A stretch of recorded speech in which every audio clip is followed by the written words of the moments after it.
한국은 말이죠. 샌드위치나 새우가 아니죠. 중요하기 때문에 원하는 것입니다.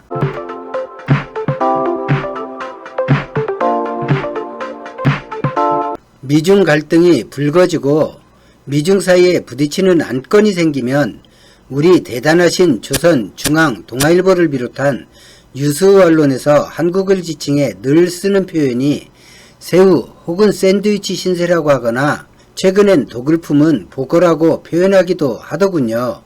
참 한심한 이런 표현에 나름 고개를 끄덕이다가도 왜 내 나라에 이런 표현을 하는 걸까? 이런 의구심에 오늘은 이 이야기를 해보려고 합니다. 미국은 단 하루도 다른 나라와 갈등이 없을 수 없는 나라이고 그 갈등을 대부분 미국의 이익에 연결짓는 힘과 책략을 지닌 국가입니다.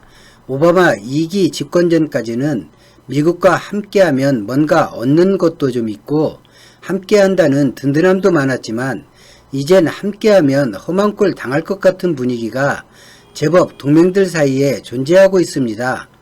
동맹국과 갈등도 적은 편은 아닌데 동맹과는 대체로 힘의 우위와 선두국 지위를 인정받으면 갈등이 커지기 전 봉합하곤 했는데 이런 부분도 지금은 거의 상실되고 있습니다. 냉전 시대가 끝나고 중국과 러시아가 자본시장 경제체제로 편입되고 한때 적국 개념을 지녔던 나라가 시간이 흘러 중요한 교역국, 협력국으로 미국은 물론 미국이 중시하는 동맹국 대부분의 나라와 얽히게 되었습니다.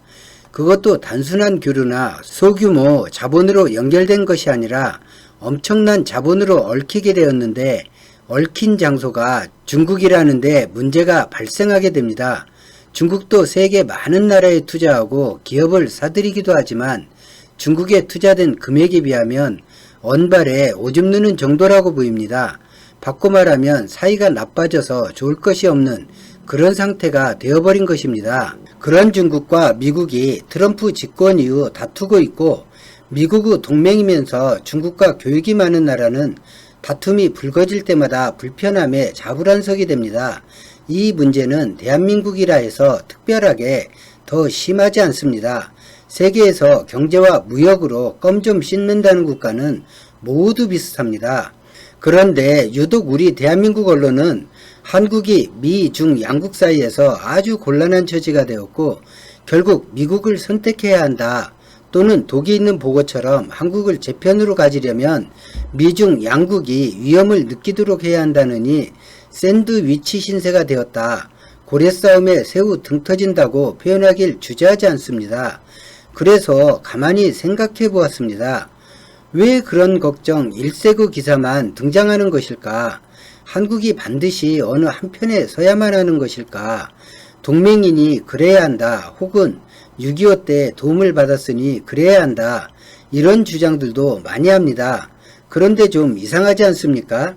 2차 세계대전에서 유럽은 그야말로 박살이 나고 미국이 참전해서 겨우 독일을 물리쳤지요.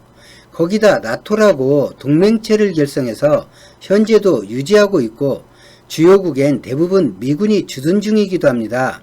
한국과 별반 다를 것도 없는데 할 말 다 하고 요구하고 이란 핵 합의 파기한다는 미국에 반대하고 호르무즈 파병권은 대놓고 거부하고 이번 WHO 대만 참가권도 미국 의견을 무시했습니다.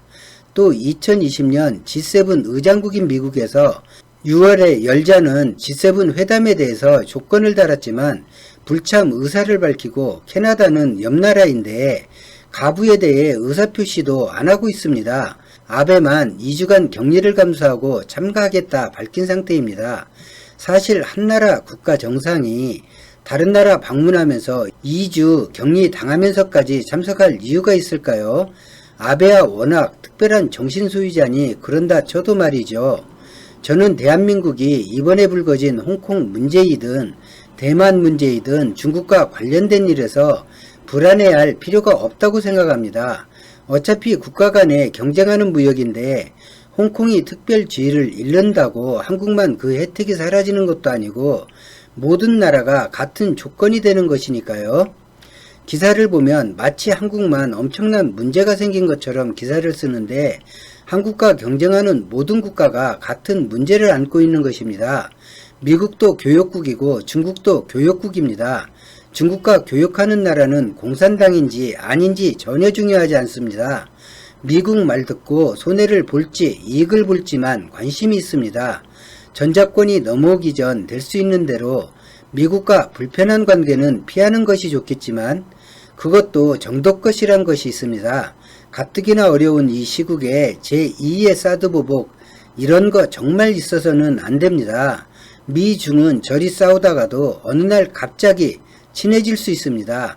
또 그런 것이 현재 국제 외교이기도 합니다. 서로 잘났다고 싸우는 두 나라가 잘난 만큼 알아서 해결해야 합니다. 모난 돌이 정 맞는다는 속담이 가장 잘 적용되는 곳이 외교입니다. 그리고 가장 중요한 것은 사태가 진정되고 난 후 남겨진 부담은 어느 국가도 나눠서 지려고 하지 않습니다. 미국, 중국, 유럽, 한국의 지지를 원하고 함께 해주길 원한다는 건 한국이 그만큼 중요하다는 의미입니다. 원론적인 자유무역 이런 거 주장하면서 뜸들이면 다 자기 편한 대로 해석하면서 제 편이라 생각하겠지요. 뉴스나 트럼프 발언이나 시진핑 대응을 보면 두 나라가 사생 결단할 것 같지만 사실 1차 미중 무역합의도 깨지 않았고 홍콩이 누리는 지위는 미국이 부여했고 가장 큰 수혜자도 무역 흑자도 가장 많이 보는 곳이 미국이란 걸 고려하면 대선을 앞둔 트럼프가 경제 손실을 감수할까 싶기도 합니다. 현재 결과로 애꿎은 WHO만 미국이 탈퇴한다 했으나 사무총장 바뀌면 바로 해결될 문제입니다. 제 의견이 다 맞는다는 것이 아니라 제 생각이 그렇다는 것이니 여러분은 여러분 나름대로 판단하시기 바랍니다. 오늘 영상은 여기까지입니다. 고맙습니다.